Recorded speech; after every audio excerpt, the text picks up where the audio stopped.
Les grands modèles de langage, les fameux LLM, sont assez incroyables, non?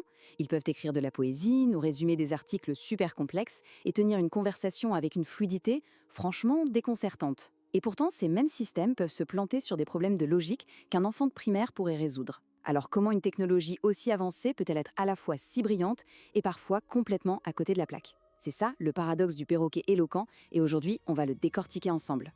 Allez, regardons un exemple très concret. À gauche, on a un texte généré par un LLM. La grammaire est impeccable, le style est sophistiqué, c'est vraiment impressionnant. Mais regardez à droite, le même genre de modèle face à un petit problème de logique. 14 oiseaux sont sur un arbre, 3 s'envolent, un les rejoint. Le modèle répond qu'il y a maintenant 11 oiseaux. La bonne réponse, bien sûr, c'est 12. C'est cette opposition, ce contraste saisissant, qui est au cœur de notre analyse. Pour essayer d'expliquer ce phénomène, des chercheurs ont sorti une métaphore qui a fait mouche, celle du perroquet stochastique. L'idée, en gros, c'est que le modèle ne comprend pas vraiment le sens de ce qu'il dit. Il se contente d'assembler des mots en se basant sur des probabilités. Il imite les motifs qu'il a vus des milliards de fois dans ses données d'entraînement. Un peu comme un perroquet qui répète des phrases humaines sans avoir la moindre idée de ce qu'elles signifient. Ok, plongeons dans le vif du sujet. L'erreur fondamentale qu'on a tendance à faire, c'est de confondre la maîtrise de la langue avec la maîtrise de la pensée. C'est une illusion assez naturelle, parce que pour nous, les humains, les deux sont super liés. Mais c'est justement en déconstruisant cette illusion qu'on va pouvoir comprendre ce que sont vraiment les LLM. Et pour briser cette illusion, on doit introduire une distinction absolument cruciale. C'est une idée qui va tout éclairer pour la suite. Il ne s'agit pas d'une seule et même compétence linguistique, mais bien de deux types de compétences bien distinctes. La première, c'est ce qu'on appelle la compétence linguistique formelle. C'est la capacité à maîtriser la forme de la langue, la grammaire, la syntaxe, le vocabulaire. C'est savoir qu'une phrase comme « les clés de la voiture sont sur la table » est grammaticalement correcte. Et dans ce domaine, les LLM sont des champions. Ils ont analysé des quantités astronomiques de textes et sont devenus des maîtres absolus des motifs statistiques du langage. Et puis il y a la seconde, la compétence linguistique fonctionnelle. Et c'est là que tout se joue. Il s'agit de la capacité à utiliser le langage pour agir dans le monde réel, pour raisonner, pour comprendre les intentions derrière les mots. Et le point crucial, c'est que ça demande des capacités qui vont bien au-delà du langage lui-même, de la logique, une connaissance du monde, du bon sens tout simplement. Ce schéma, tiré de la recherche, illustre la différence de manière lumineuse. En haut, on a la compétence formelle, avec des exemples de syntaxe, de morphologie, c'est le terrain de jeu des LLM, et en bas, la compétence fonctionnelle, le raisonnement, la connaissance du monde, la cognition sociale. C'est précisément là que des erreurs comme notre histoire d'oiseau apparaissent.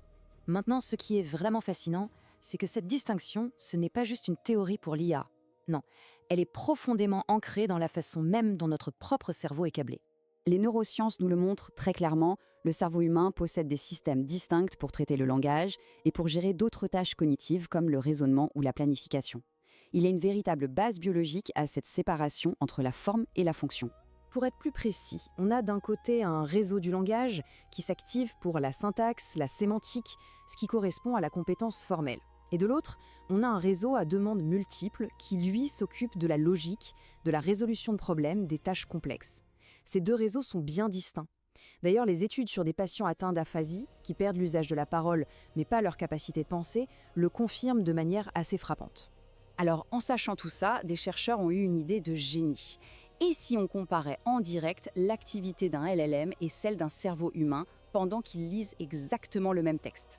C'est ce qui nous amène aux preuves concrètes de cette fameuse divergence. Voilà comment ils ont fait. Des participants lisaient en texte. Et pendant ce temps, leur activité cérébrale était enregistrée avec une technique appelée magnétoencéphalographie, ou MEG. Ça mesure les tout petits champs magnétiques produits par l'activité des neurones. En parallèle, un LLM lisait le même texte. Les chercheurs ont alors essayé d'utiliser l'activité interne du LLM pour prédire l'activité du cerveau, en cherchant justement les moments où le modèle se trompait. La question était donc simple au fond. Quel type de phrase, quel type de situation crée un fossé entre le cerveau et la machine? Où précisément est-ce que ça casse? Et là, les résultats sont passionnants. Le modèle avait beaucoup de mal à prédire l'activité du cerveau quand les phrases décrivaient une forte intensité émotionnelle, des conflits entre personnages, des indices non verbaux comme un haussement de sourcil ou un geste de la main, et aussi des interactions physiques toutes simples avec l'environnement.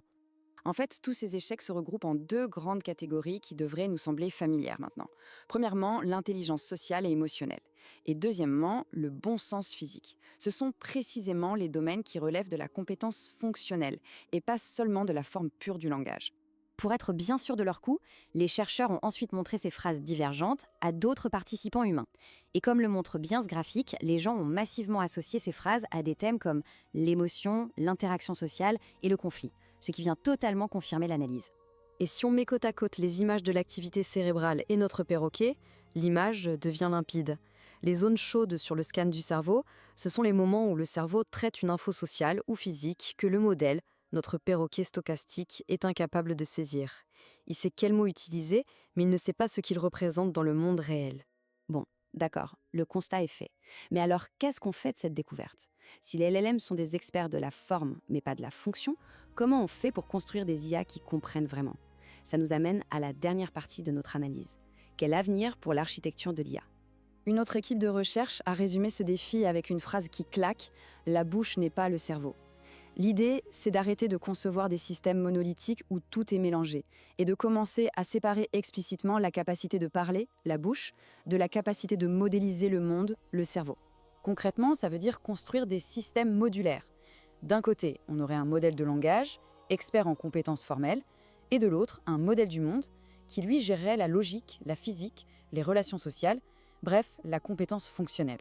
Et le but du jeu, ensuite, c'est de connecter ces deux modules, un peu comme notre propre cerveau connecte son réseau du langage à ses autres réseaux cognitifs. Alors, pour résumer, ce qu'on a vu est vraiment crucial.